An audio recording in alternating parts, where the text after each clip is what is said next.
Hi, welcome to How to RPG. My name is Fred Weller and today I want to talk about role-playing games. That's right. It could be Dungeons and Dragons, could be Pathfinder, Castles and Crusades, Tunnels and Trolls, like pretty much anything you want. Anything you want. But the topic particularly for today is Cyclops monster lore.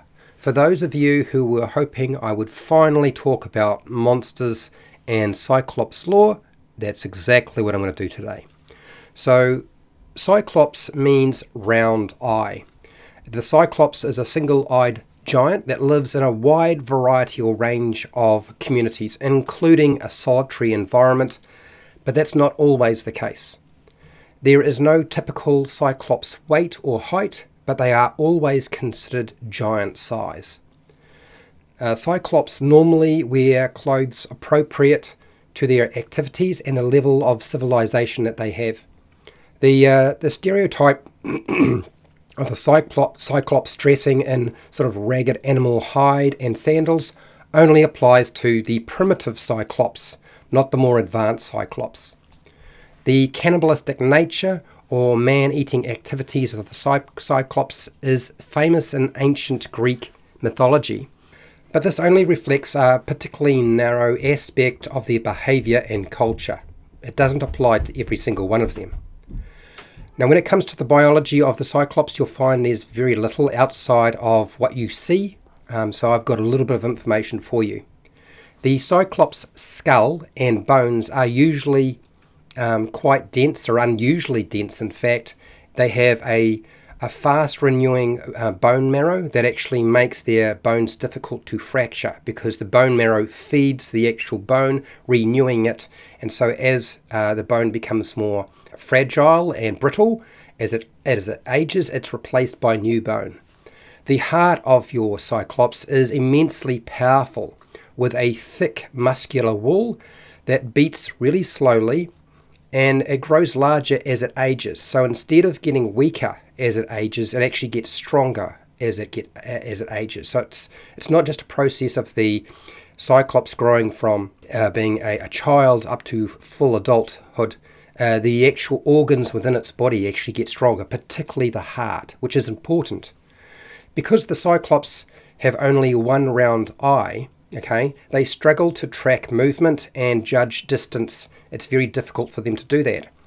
Depth perception is more restrictive than binocular or having two eyes. So binocular vision is certainly much better than having a single eye.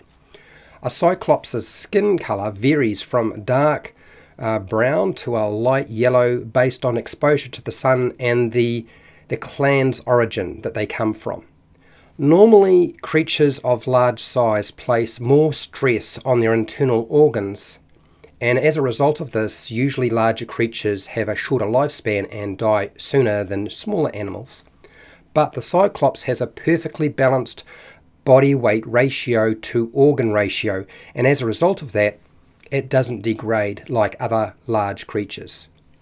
The great strength of the Cyclops is partially explained by their great size, but also by the large number of closely packed, fast twitch muscle fibers in their body. This is what gives them their incredible strength.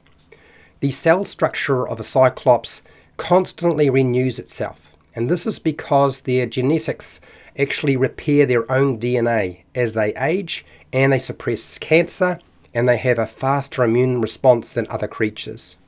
The age of a Cyclops can vary from a few decades to thousands of years, so it's quite a long time. Now, if you're going to actually fight a Cyclops, or if Cyclops is going to fight you, how does this work? Cyclops can be armed with any type of weapon whatsoever, but they usually are depicted as a club-wielding primitive by artists.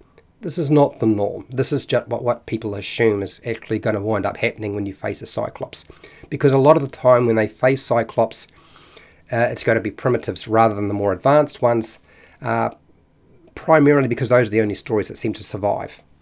The Cyclops will wear armour and use shields, but their tough hide also gives them some protection from most attacks. It's quite tough, their skin. Cyclops don't need to bother with strategy or tactics in battle, although they can employ them. They don't really need to, because throwing a giant boulder generally ends all conflicts, okay, and scares opponents off. Even if they don't strike their opponent, most people, when they see a boulder flying their way, it's time to run away. If a Cyclops opponent is out of reach, they will use slings. You might be thinking they might use bows. Yes, they could use bows, but they do prefer slings, hurling heavy spears, and also throwing rocks and boulders. Since the single eye of the Cyclops gives them sort of poor depth perception, they aren't particularly accurate with missile weapons, so they're actually better off to be close up when they're fighting. So Cyclops will rush opponents that are close enough to be struck with any kind of melee or close quarter weapon, because close quarter fighting is easier for them to engage in and be successful with. And when it comes to actually throwing something, although they can scare somebody off, they really aren't going to do very much damage because they probably won't hit the target. The habitat and society of your Cyclops. Depending on the types of Cyclops that you're dealing with, their level of civilization can vary from cave-dwelling primitives to the Cyclops who build durable cities made from stone, metal, bone, and wood. They use all these materials, anything that will last a long time, anything that is, and usually they will integrate a lot of these materials together. The advanced technology of the Cyclops is godlike and magical, with blacksmithing, carpentry, and masonwork their speciality. Cyclops forge exquisite and magical weapons, armor, and items from metal, wood, and stone. Developed Cyclops civilizations favor the use of geothermal heat and volcanic activity to heat their homes, create metalwork, and develop their technologies around the heat generated from a volcanic eruption or even just activity in some kind.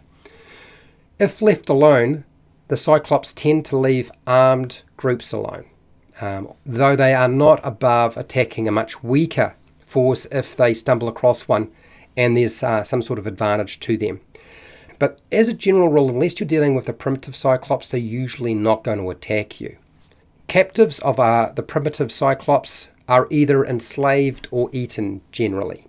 A captive is not usually eaten. It's not very common. It doesn't happen very often, since the primitive Cyclops tend to live in the remote rocky locations of the world.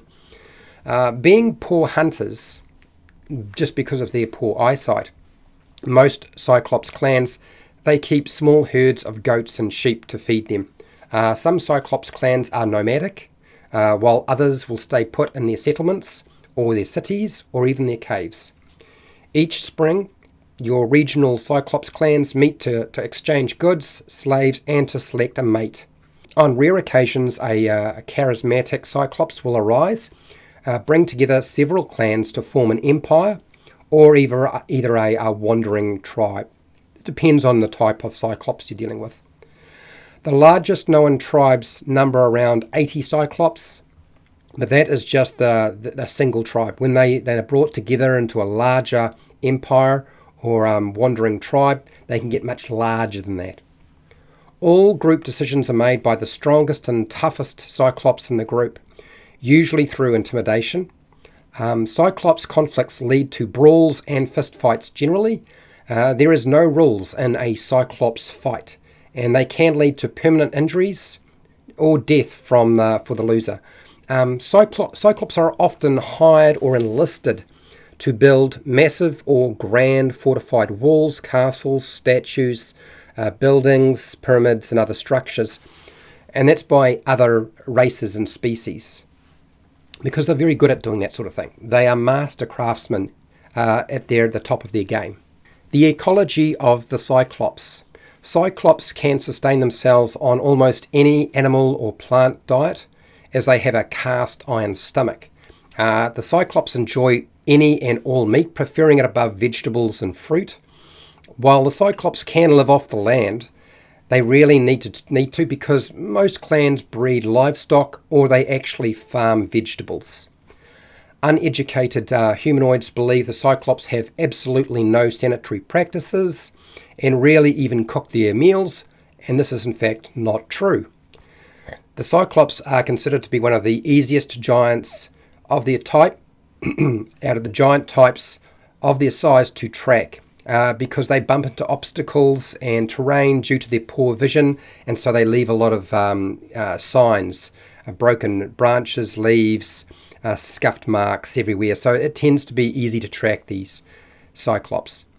The lifespan of a Cyclops is difficult to determine because there are accounts of some living centuries, and physically they don't degrade significantly, so you can't actually tell very easily by looking at a Cyclops how old they are. There are few predators that hunt the Cyclops except for ancient dragons, giant worms, and, as it happens, adventurers. However, dwarves go out of their way to hunt Cyclops as they are well trained in the task of fighting giants, and for whatever reason dwarves have a big issue with giants, and so Cyclops are on the hit list. Now, how do you go about incorporating a Cyclops into your adventure? I'm going to suggest a bunch of ideas here. These are not just my ideas, these actually come from the Game Master Roundtable, so if you're interested in that video, go and check it out. They are floating around out there, and they will be appearing on my channel at some point, but I'm going to go over them very briefly. You could have a species of giants who give up one of their two eyes to see the future, becoming a Cyclops. So a giant that had two eyes becomes a Cyclops, gives up one eye to see the future. And this is actually the Cyclops from the old movie Krull.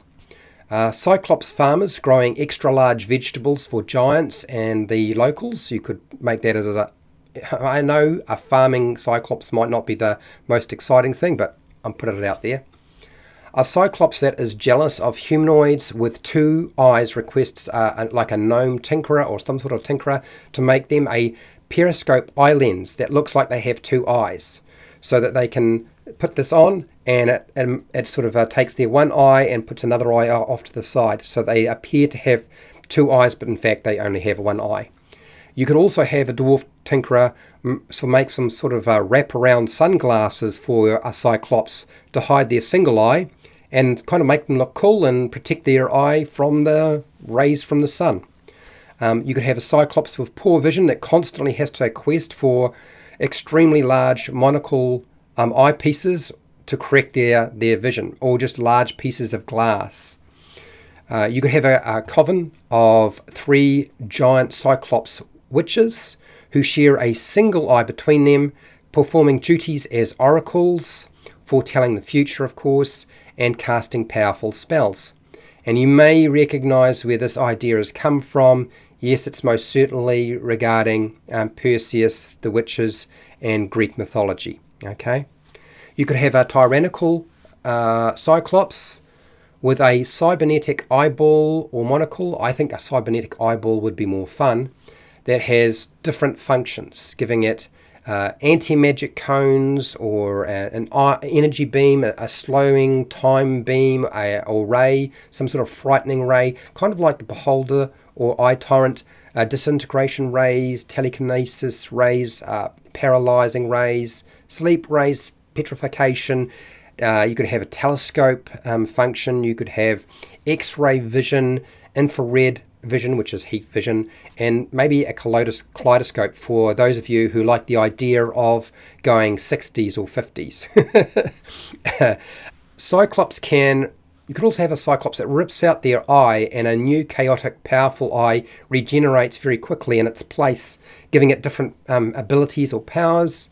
You could also have a Cyclops optometrist who performs surgery on damaged eyeballs for people, prescribing corrective lenses, and performing replacement surgery, maybe replacing a real eye with another real eye, or an artificial eye. An ancient society of Cyclops whose civilization has advanced technology. You don't have to have Cyclops that are just dumb brutes that hang out in a cave eating people. A Cyclops that wears battle plate armor so metal battle plate armor that joins, say, a group of heroes and shoots like a heat beam from its single eye when it takes off its glasses or whatever. And if for those of you who are thinking this is Cyclops from the X-Men, it's not. It's actually it's Gort from The Day the Earth Stood Still, that giant robot that was silver and shot out a beam. Someone steals one of the eyes from the races of giants, and they wind up with one eye, becoming the Cyclops. Kind of essentially a lot like the first one, but you can fill in the gaps as to how you would make that work. Now, how do you go about defeating the Cyclops? Yeah, well, look, you're much better off avoiding a fight with a Cyclops because their immense strength and size gives them too much of an advantage. Standing behind solid cover to avoid throwing boulders from a Cyclops is a good idea. Stand behind something that's really strong that can take the impact of a big huge rock being thrown at you. Target the Cyclops' eye and blind it so it can't see. Probably the smartest thing to do. You don't have to take out one eye. You don't have to take out two eyes, just one eye, and it's quite a large eye because it's a giant. Use ranged weapons from a long distance away because they have poor depth perception. So it will take them a little while to figure out exactly where you are potentially, and also too it gives you a greater advantage. You're probably going to be better at shooting at a Cyclops at range than a Cyclops is at throwing stuff or firing stuff at you, even if they are firing a bow. Avoid engaging in a close quarter battle with a Cyclops because they have the advantage of strength and size. Okay. Now, the origins of the Cyclops, there isn't actually one origin. There's probably about 3 different origins that I could find in mythology, and most of them exist within ancient Greek mythology and legend and the stories that were handed down. So I'm going to present these very briefly. So in Greek mythology, the Cyclops were actually the children of Uranus and Gaia, who were actually, now the Cyclops were actually imprisoned in Tartarus by Kronos, their brother, who was one of the Titans. The first 3 Cyclops in Greek mythology are called Argus, Brutos, and Stereops. I think that's right. The original Cyclops were craftsmen and guardians of the Olympian god's secrets. And because they were hold the secrets, it's them that actually created Zeus's thunderbolt, Poseidon's trident, and Hades' helmet of darkness. They were all made by the original 3 Cyclops in Greek mythology. Now, Homer's Odyssey describes the story of Odysseus and his men, their experiences on an island with primitive Cyclops, where a cannibalistic Cyclops is sort of like a shepherd living in a cave, and they get trapped in the cave by a big rock, and they can't get out, and of course the Cyclops devours a few of the men until eventually they can figure out how to blind the Cyclops and escape. Greek legend states that Proteus fortified the city walls of Tyrians, I think it is, Tyrians, with the assistance of Cyclops masons. And this is where we get the idea of builders of the Cyclopedian walls. The Cyclops were responsible for building the great structures, making them quite strong, moving large stones, and really, they would be the only ones who could, because it would be ridiculous for a normal man or woman to be able to lift these things, so it would be a Cyclops that would do this. Yet the only story that seems to find its way into people's hands is the one about the primitive Cyclops, which is kind of a shame because they have a lot more to offer than just that. Now, I hope that this was useful and interesting to you, and if it was, fantastic. If you found it useful, let me know how you did find it useful in the comments section. By all means, share your ideas with me. I want to say a big thank you to my patrons who support me on Patreon, and hey, till next time, keep rolling those 20s.